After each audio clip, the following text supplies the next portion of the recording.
if another person comes to me saying that somebody told them to start off with an S Corp, I'm about to lose my mind. I might pull out my edges. No, I'm not. I ain't gonna hold you. So, I work with a lot of service providers, hairstylists, lash techs, estheticians, all of that, right? And fun fact, although I am a licensed CPA, I used to be a licensed cosmetologist as well. Your girl will renew her license eventually if I could just get my life together. But I have been in your shoes if you are a service provider watching this video. Welcome, because I'm building this channel just for you, right? Why? Because low-key, my client got me together. She was like, Deanna, you need to get us together. You have to talk to us specifically. And so I shout out to Aria. I am fully moving forward with this, and I am targeting and focusing on my service providers only at this point in my life. Because if another person, like I said in the intro, if another person come to me with some stuff that they saw on the internet that got them all messed up, I can't let that happen, okay? So my friend who is a braider, right? She was stressing out because she was just like, Deanna, I don't know what to do. I don't know what to start with. I'm thinking like, I know I need to get myself together. Should I get an LLC? But I heard I'm supposed to start off with an S Corp. So how am I supposed to do that? And then I said, oh Lord, here we go. And here's the thing. I'm not talking in a judgmental way. I'm talking in an angry way because I'm tired of people just saying anything on these enters of nets. Okay. I'm tired of it. Do you feel me? And I'm mad because there's so many people that come to me after making some mistake, after they got done bamboozled, right, by the accountant. That might be another video. Is your accountant scamming you? Okay. Is your tax preparing to steal from you? We're going to do that in another video. But long story short, I broke it down to her like this. Okay. There is no way to start off with an S Corp unless you start off with an LLC or a C Corp first. Ding, ding, ding. You can't even do it. I wouldn't advise anybody to start off with a C Corp. If you're interested in what a C Corp is, it is a legal entity at the state level, a corporation, big C corporation, right? That allows you to have over 100 investors, all of that, blah, blah, blah. That's for the Walmarts of the world, the Targets of let them have their C Corp. Why? Because the C Corp is taxed on its own. So imagine having your business, right? Imagine all the money that you getting into your chair, right? And then that being its own money that got to get taxed, and all the money that you took from that got taxed again.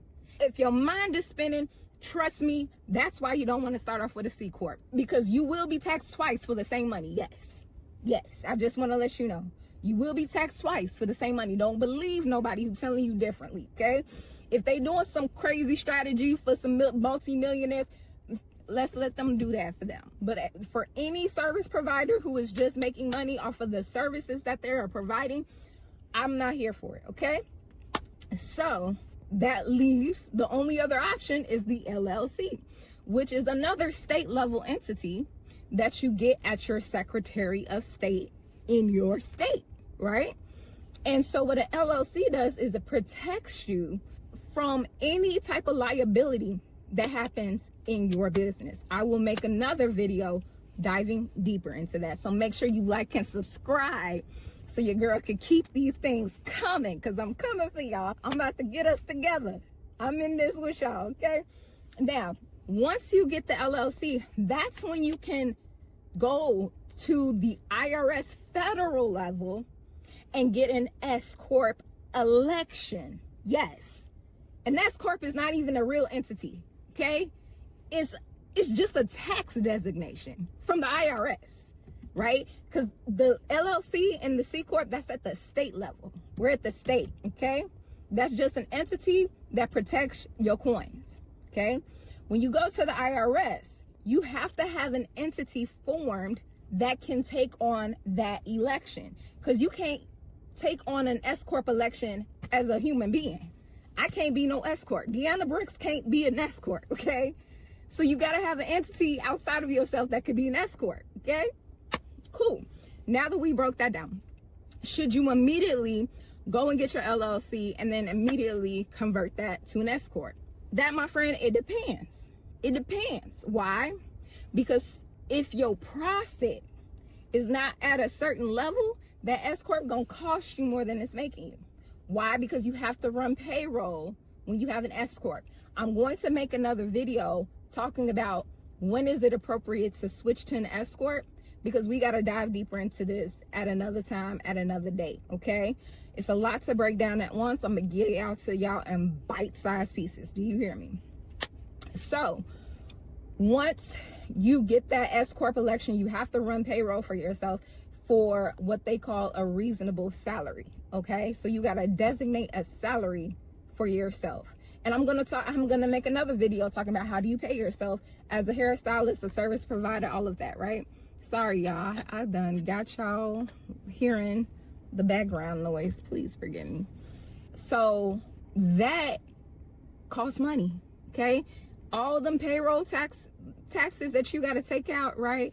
All the extra, the payroll that you got to run, because now you got to work with ADP, Augusto, or something like that to literally run payroll for yourself, okay? Now you got to get registered with your state to have a withholdings account. Now you got to pay your tax preparer for another return. So you can't just have your own personal return now. Now you got to get two of them, okay? Now you got to get two returns done. One of them is due March 15th. The other one is due April 15th. Do you hear me? So there's a lot of complications that come with this S Corp. Okay, and if you don't file your stuff on time, baby, you will get penalized. I put myself out there. Your girl got penalized. Why? Because I was just so ambitious back in the 2022s of the world. I said, this business that I'm doing is gonna make over $100,000 profit. Bam, period. Ain't no way around it, right? The minute I said I was about to do that business, I pivoted and did another business. But guess what? I still have to file that S Corp return though. And because I got so swamped at tax time, your girl thought she filed her S Corp return. Turns out she didn't. Turns out I missed the deadline to file my own stuff because I was so busy filing everybody else's. Guess what the IRS said? You forgot, but we won't forget. Hey, I got that $2,500 penalty letter in the mail. I said, my God. The Lord who supplies my needs, can you supply some money for me? I'm just telling you from my pain. I'm telling you from the mistakes that I made personally as a CPA, as an accountant, right? Because we're human. So don't let nobody talk above your head and make you feel stupid or make you feel like you don't know some stuff, right? Because the people that talk over your head, hint, low key, if it don't make sense to you, chances are it doesn't make sense to them either. And I'm not talking from what I think. I'm talking from what I know. I'm talking from years of experience in this industry. There are a lot of people getting scammed by these financial professionals that they are finding on the interest of net, who figured out how to do some tax returns in their auntie's basement. And they are out here taking y'all for all y'all got and some more, okay? Telling y'all can write off your life insurance. Please don't do it. Don't let nobody tell you what it is, okay? Because the IRS will come knocking at your door, okay?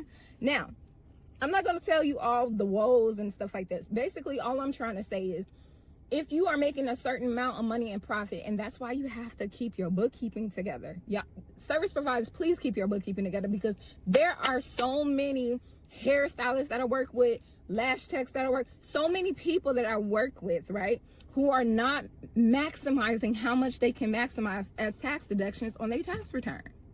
All because they're not actively tracking their expenses. They're not tracking their bookkeeping. You're not tracking how much you pay for your home. You're not tracking how much you driving to and from to get to your appointments, to get to your clients. You're not tracking every single comb that you buy, every single lash that you buy, every single product that you buy for your clients. You're not tracking none of that stuff. You're not those are the type of things that seem small in a minute, but they add up.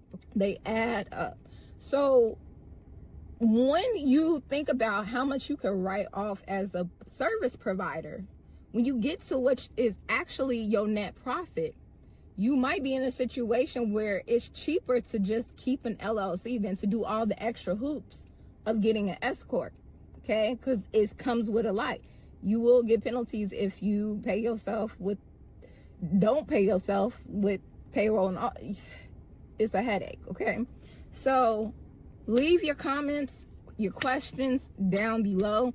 I am working on a solution for you guys, so join the wait list if this membership is something that you are interested in. If you are interested in a membership, right, where you can come and ask me questions directly, and you will get a step-by-step instruction on how to start your business the right way, right? So how to set up your LLC, how to get your EIN, so that you have this foundational knowledge that even if you pay somebody else to do it, you already have the foundational knowledge you need to know to not get scammed at the minimum, okay? So that you know what you're dealing with, okay? And so I'm just walking you through all of that. And it's so easy for you to just do it yourself, to be honest. The times are getting tough. I don't know what's happening in this economy, but there are some things that if you don't need an extra bill, I would say don't take on something that is unnecessary. But I'm careful with this because your time is also valuable, right? It's more valuable than sometimes some of these services. So do that pro con analysis, right? Think about how much do you make for your time? Is that worth more than what it would cost to have somebody else do that? Then go with having somebody else do that. I hope that makes sense. Maybe I'll do a video breaking that down, whether you should pay for certain services or just do certain things yourself. I think that you shouldn't do recurring things yourself, but I think it is important to understand how certain things work so that you can monitor and review what is being done on your behalf in the future. Okay? I hope that makes sense. I might be rambling, but either way, make sure you comment down below, like this video, share this with a friend that can benefit from what I'm telling you, and I will catch y'all in the next video. Bye.